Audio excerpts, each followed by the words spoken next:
That's a number 10 on the concentration face. I do. Okay.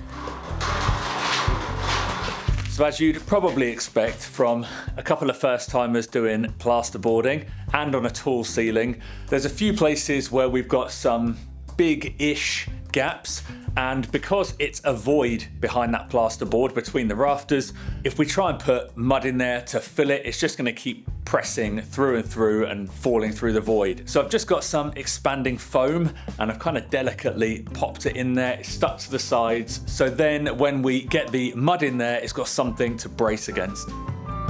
So this week we're going to try and get as much of the mudding and taping of this ceiling done as we can. Having watched quite a few YouTube videos of people doing this, one takeaway tip that I've got is that the prep work is paramount. So one thing that I saw people doing was where you have joints that are really tight and the paper's damaged, is to take care of all them now by kind of slicing and cutting them all out, mitering it all essentially. So you've got a nice gap to get the mud in there, get a good joint and get it nice and smooth. Last week we got the lion's share of the pointing done on the outside of the building, and I have to say it is looking so pretty. It is looking clean and fresh, but we didn't finish it, so we have still got one of the gable ends to do. So while Ricky's busy up on the scaffold, I'm going to get a mix on and get cracking on this side.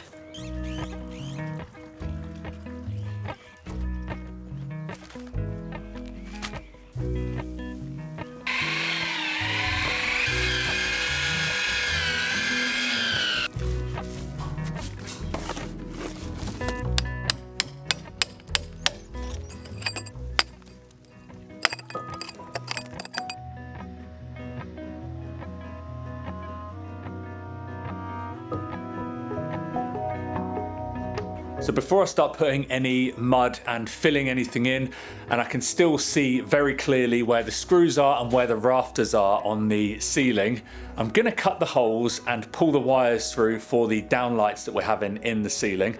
And I've got to be honest, you guys have, not all of you guys, but some of you guys, after we did the video of putting the plasterboard up, you've made me a bit nervous that this job is going to be a bit trickier than I thought. So when we measured out where the cabling was going to be, we measured from the purlin and from the wall. It's kind of going to be equidistant in that space there.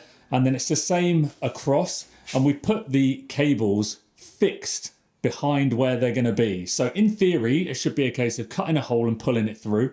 We also took video references of where they all are before we put the plasterboard up. I need to see this for myself because we were pretty confident. Like what we thought we'd done was like a logical decision in our mind, because there was no way we were going to be able to get the plasterboard panels on there straight. There was a lot of jiggery pokery going on. But yeah, there's definitely a big bit of doubt now in our brains if it's going to work. So come on, pop, pop. The moment of truth.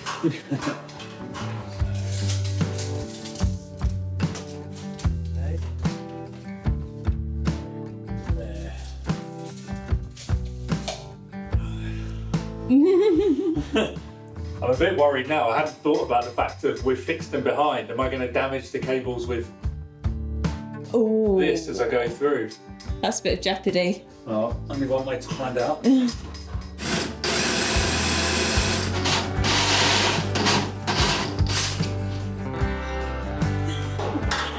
That looks a clean hole. One. Yeah, boy. That's a smooth delivery.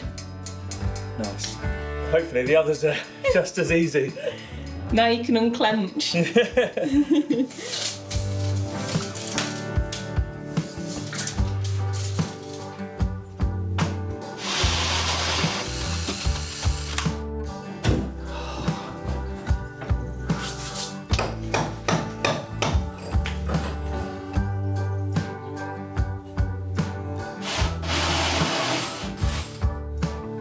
don't know if you would normally use a laser in like a new build or something to mark out where all your downlights need to be, but we definitely have to because none of the walls are straight in this stone house. So yeah, I've just been using the laser so we can mark out and get a grid of the downlights, have everything parallel to each other, looking nice and neat. Thankfully, the front went without any hiccups. So hopefully the back's gonna be just as easy, and then this afternoon I can crack on with some pre-filling.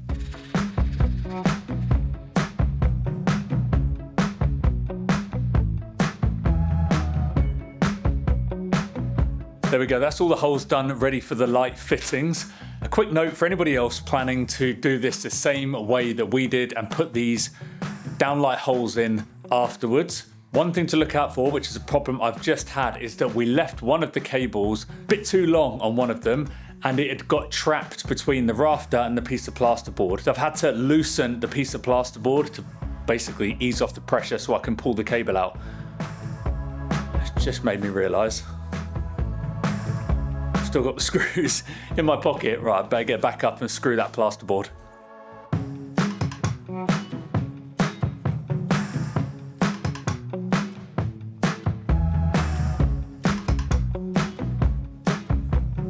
Haven't had a peep from you in ages.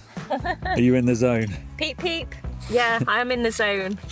I'm trying to whip my way through this. God, you're making good progress. Yeah, I've got some big stones which are helping me, but... Yeah, some big ones up there as well. What, here? Yeah. I just really, really want to get through this wall and just have the whole place done. It just looks so nice, doesn't it? Well, hopefully, with those bigger stones, we can whip through it quicker than we thought. Yeah, I hope so. I just don't want to be in this position anymore.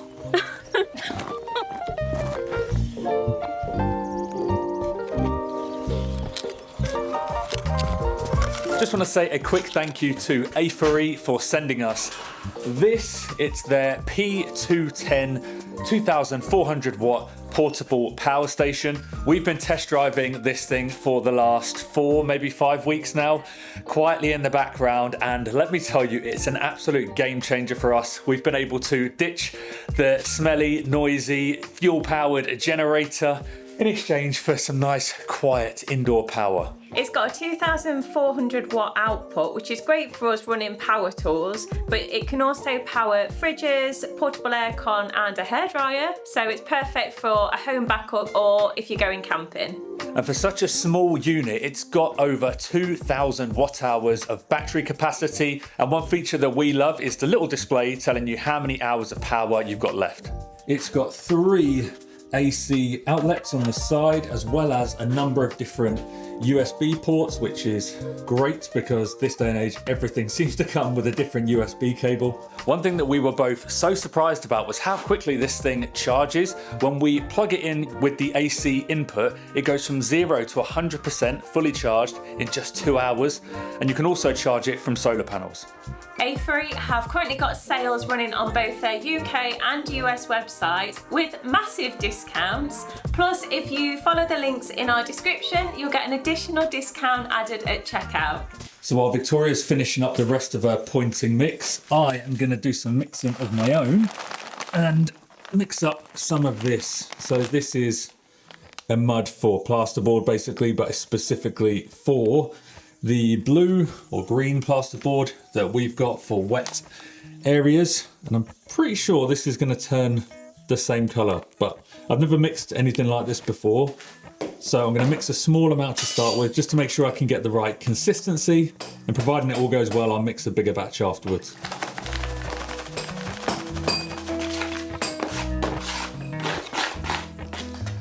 This stuff looks like it should be on a 90s like kids game show.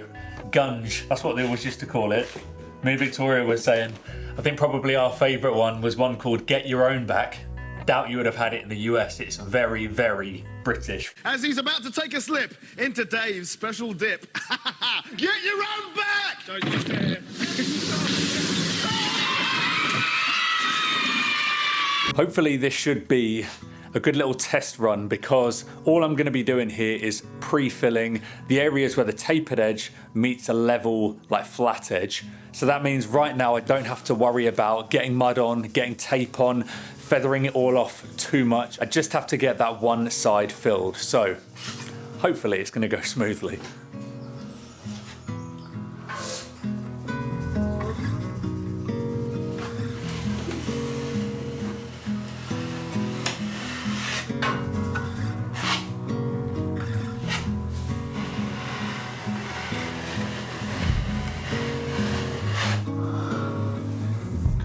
Super satisfying.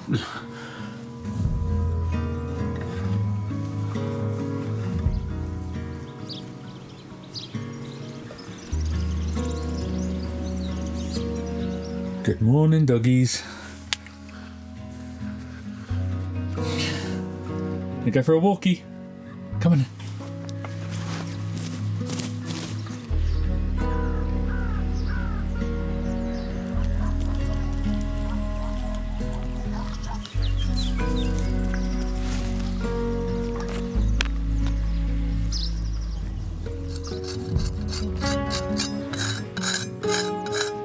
Just putting the finishing touches on Victoria's work from yesterday. I'm up early trying to get this smashed out before she's finished her breakfast, so then she can just come down, start pointing again without having me in the way. On our last video, somebody accused us of having tradespeople come in to do all of the pointing, and that we were just jumping in front of camera and pretending that we were doing it, which I'm going to take as a compliment. And the remark they were making was they could not believe that our work that we did on day one, where it's like this, where it's all rough, you can see all the like dry boogers, let's call them, around the edge. You can see where all the pointing keys have been, how it went like this from day one to like this on day two, looking all finished and nice and smooth. It really does just come down to this final step that I'm doing now of just scratching all that back and then brushing it all out, smoothing it all out. And just to prove it to you, that's really us doing the work.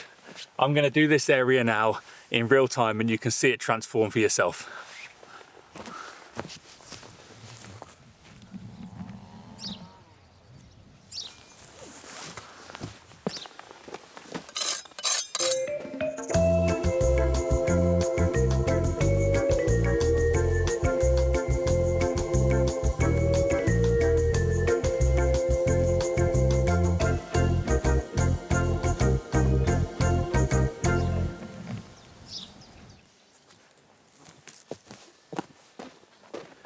And there we have it. Job done, all finished up, looking nice and smooth. Cheers, Kev. Thanks for coming in early. No, they'll definitely buy it. While Ricky's finishing up, scratching back all of the pointing work, I'm going to do a little bit of remedial work on the greenhouse because it's looking pretty worse for wear. The frame itself is completely fine. It's as good as the day we struggled to install it. But the panels have been absolutely battered by the weather. The sun has made the roofing sheets almost like a crispy wafer, and the other week one of the panels actually flew away when we were having a storm. So since then we've actually just had a piece of OSB clamped over the hole. I ordered some new panels and they've just arrived, so I'm hoping that it's going to be pretty easy to fit, because the whole putting together an installation of this greenhouse at the time was pretty finicky. At the moment there are no plants growing in here. Oh, just my big pile of cardboard and mess. You can probably see a little bit better from the inside looking out how many holes there are in these panels. Not very weather tight. Go on. I think it's a bit hot.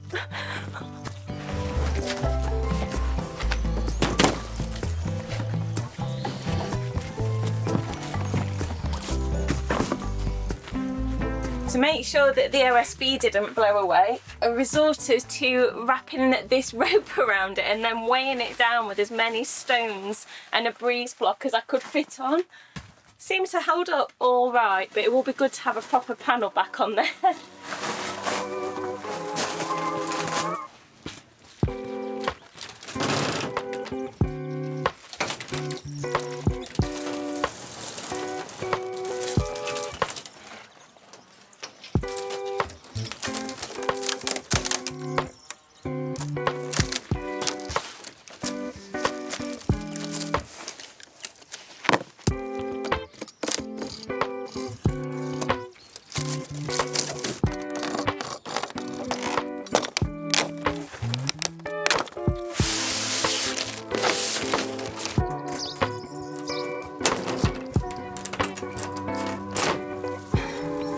Hallelujah.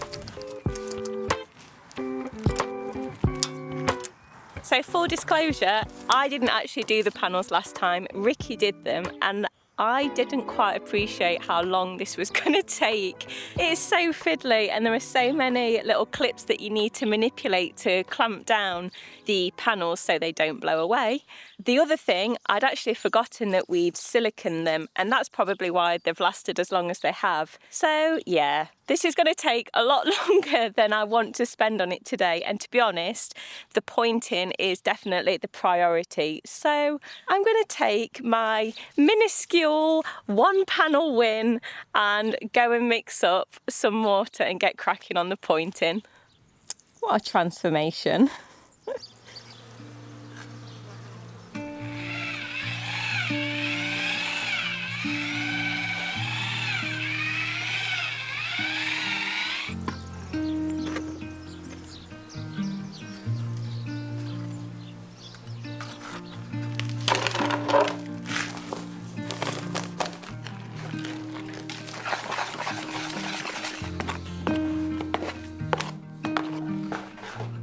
So today is mud and tape day.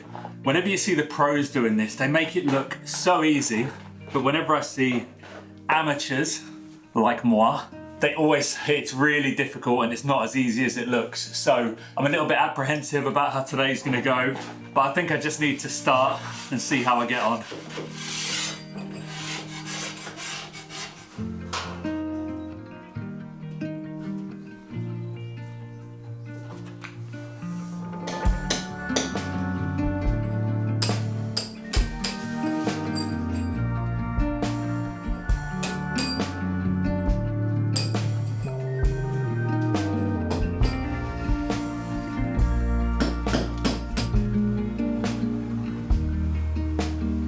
That didn't go too badly for a first attempt. I've just watered my mix down a bit more because it definitely felt a little bit thick when I'm trying to sort of push the tape on. But yeah, overall, thumbs up, happy with how that's gone. So now I've just got, how many more? God, I don't know, about another 15 joints to do, as well as all the screw holes. So I'm gonna make a start on that.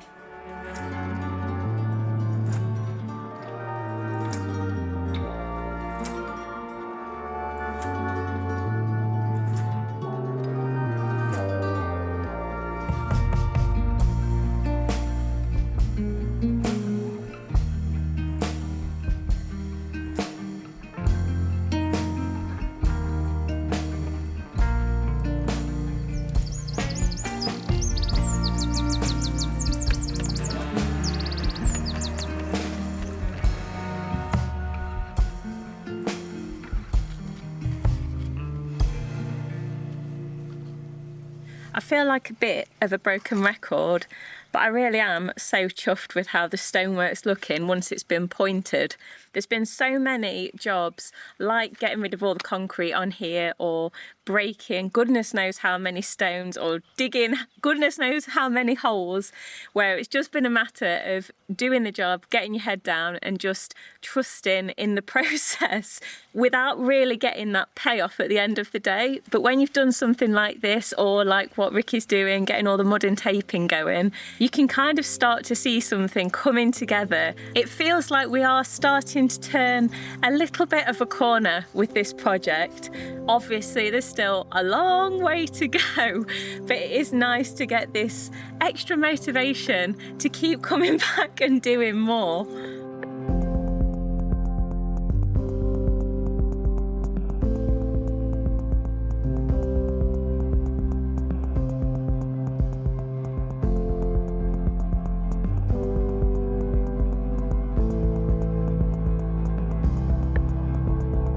How's the little painter and decorator coming on?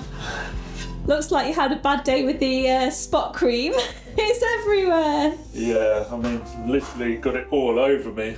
I was referring to all the splotches all over the ceiling, all the dots. It's like you're covering pimples. Yeah, it's all the screw holes. One thing is the person I was watching said, oh, you won't need to do 2 coats on the screw holes.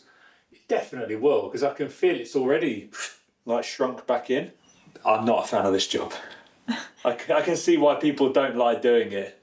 Well, I, for one, am very grateful that you volunteered to do this. My hero. I didn't realise we've got any pigeons in here, though. Looks like one got you on your shoulder. Well, a pigeon that's been eating loads of, what's green? Spinach, peas, sprouts.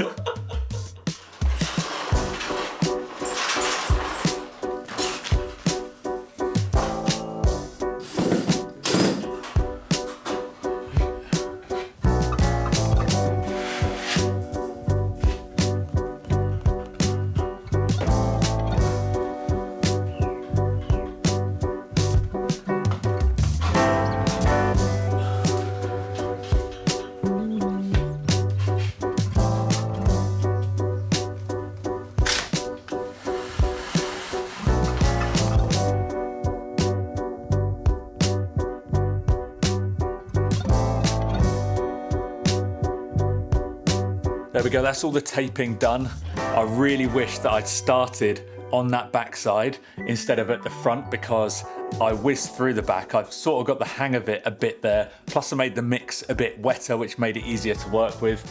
But yeah, that back area is definitely the better looking place, and that's gonna be the area up on the mezzanine that's gonna be seen the least, whereas this part on the front is gonna be the double height area in the living space. So yeah, I've got my work cut out when we're doing the next coats. So I'm probably gonna have to do 1 or probably 2 more coats to eventually like feather it all out and get it all nice and smooth. But I'm not gonna have time for that today because this stuff needs 4 hours to fully dry. It would be a good idea to have some better lighting in here because at the moment, when it's really cloudy days or it gets in the evening, we're using these floodlights and they're not that powerful. It's 40 watts between the pair of them. So we could really do with a lot more light in here so we can work longer days inside. So I think I'm gonna give the dogs a little bit of a whiz around, get some of their energy burnt off, and then come back down and start putting these down lights in the ceiling.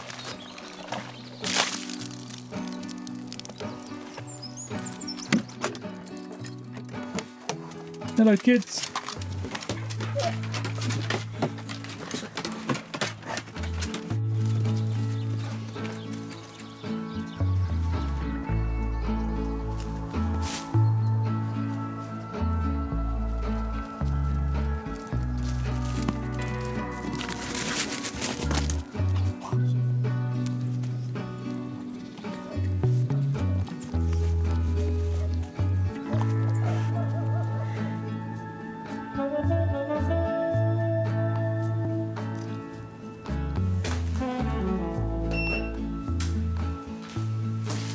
These are our downlight fittings slash mousetrap.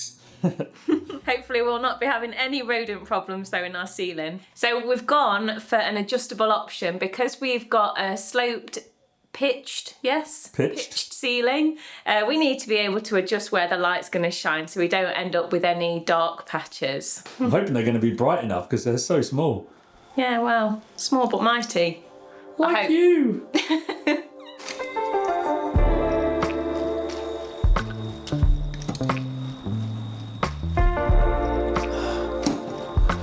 Show me your dino toy.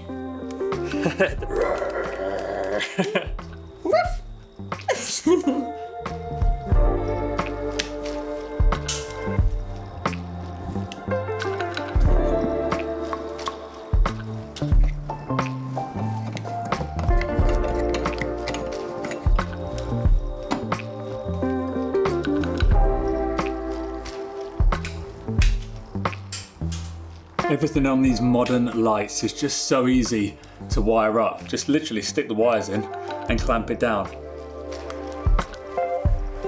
So a bit further down the line, all the electrics is going to be connected and signed off by a qualified electrician. But until then, all I'm doing is taking this cable, and basically this is the feed that's going up to the lights for the mezzanine. I'm just going to stick a plug on the end of it, so we can just plug it into the power bank and get lights in here. For now, I've only wired up the lights that are basically going to be on the one side on the mezzanine because I don't know where, but my connectors have gone. So I haven't got enough connectors to actually connect up everything. Plus, it's getting a bit late, getting a bit hungry. Victoria's got dinner on the go, so yeah, this will do for now. We'll connect up the rest of them once I've got some more connectors.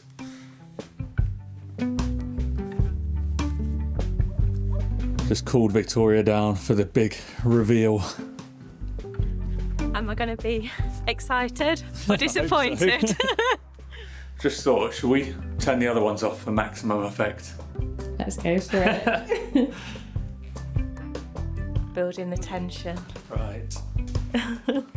No, don't. It's too scary. Right, having a countdown? Yeah, from 3. 3, 2, 2, 1.